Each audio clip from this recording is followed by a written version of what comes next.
When Dr. King stood up with the so-called trash men the night before he was cut down, he said, I would like to live a long life. Longevity has its place, but I've been to the mountaintop and I have seen the promised land. I may not get there with you, but I want you to know that we as a people will get to the promised land. Could we decolonize our king? Our king who said, let freedom ring, and provoked controversy. He was not walking in his sleep. He was not selling trucks or jeeps. He was woke, even in his dream. Before DC in 63, he was not dreaming when he wrote that the words, we the people, are a promissory note. But if we're tied up inextricably in one garment of destiny, we must finally reckon with what we mean when we say we. All I know is I know it was the blood for me. I know that it was my Savior's blood for me.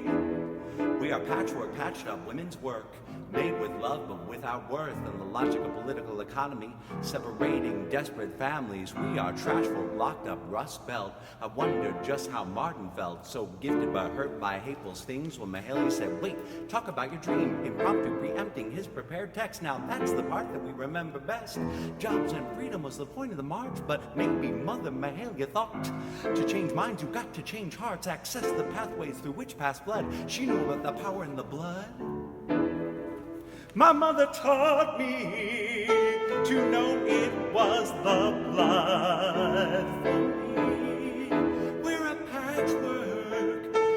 patchwork quilt of destiny. We celebrate our king's birth, not his return to the earth, because terrorism is not noteworthy. Before Pontius Pilate, you could already define it as standard peacetime imperial practice. Crucifixion was quite common under Pilate. He was fond of how the terror enforced his authority. When Jesus took the cross, the empire lost. It was a cosmic realignment of who is the boss, at least in as much as we may, resisting the inertia of how things are done normally, accessing an erstwhile interiority, actualize existence in this universe morally, arduously, loving our neighbors, harmless, not helpless, but hopeful, 'cause the outcome's already carved in the hands of my Savior. Oh, my soul, I know it was the blood for me, in defiance of the empire's brutality. Some 50 years from the martyrdom of an American saint. We may also see his sins, but that don't mean that he ain't an indispensable figure for our freedom movements to study. But we've done him like we did Jesus, like he just wanted to be your buddy. But he was Christ-like, and what he said had to be done. He said it's time to cash this check, mark insufficient funds, costly grace. Time to face the connectedness that comes when truth and love embrace. Pilate washed his hands of it.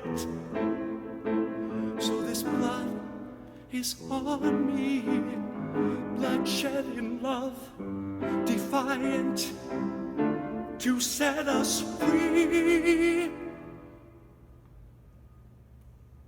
What does it mean to know it was the blood for me? I'm astonished by the grandeur of this love for me. It was the blood to set us free. We're bound by blood, like family. We are blood family. I know it was the blood for me. We're family. Without you, I cannot get free. For the Spirit of the Lord's upon me, for God has anointed me to bring good news to the poor and let the oppressed go free, and recovery of sight to the blind and those blinded by hate and fear. For this is the year of Jubilee. Oh, death, where is your sting? Long live our King.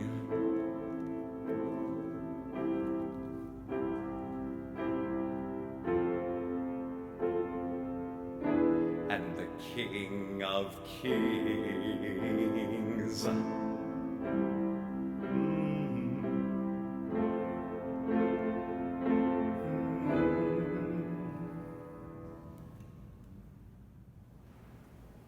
And nothing can make it right.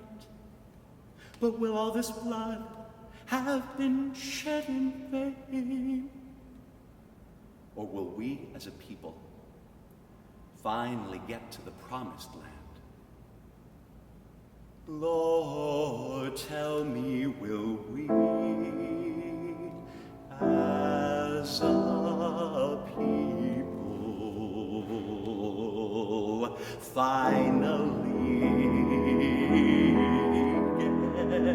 get and actually let everybody get